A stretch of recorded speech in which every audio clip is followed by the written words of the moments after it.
Fate of 7 New Jersey high school football players rests with a county prosecutor this morning. The teens all face charges in connection with a series of alleged sexual assaults on teammates in the locker room.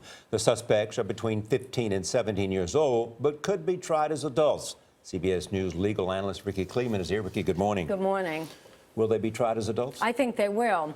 First of all, Middlesex County, which is where this took place, goes forward to look for what they call waiver into adult status 20% of the time. The state average is 12%. Well, if there was a case that is screaming out for it, it's this one. Now, we have to remember that there are differences here. Why is it screaming out for them to be tried as adults? Because this crime, since we have to look at it as either an act of delinquency or a crime, has attracted so much national attention. You know, Nora, it's just like sexual assault on campus, where we've talked that now it's epidemic as 1 in 5 women who are sexually assaulted.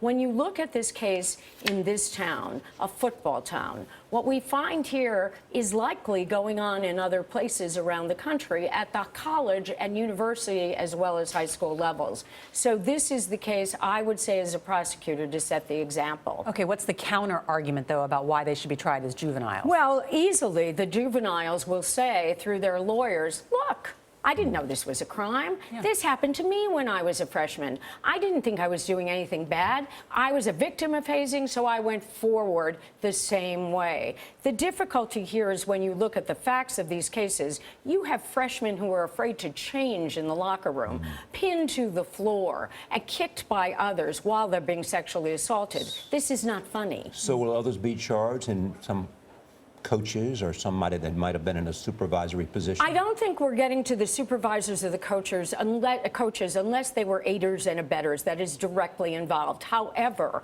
we can go back and go back and go back. So the child whose lawyer is the most aggressive and is the first to the courthouse who says, hey, wait a minute, my boy may have done this, but it was done to him. So we can go back at least 3 years from the time he was a freshman. The more you give up, the more you're going to get. This is a big story, I agree. Big story. Rikki, thank you.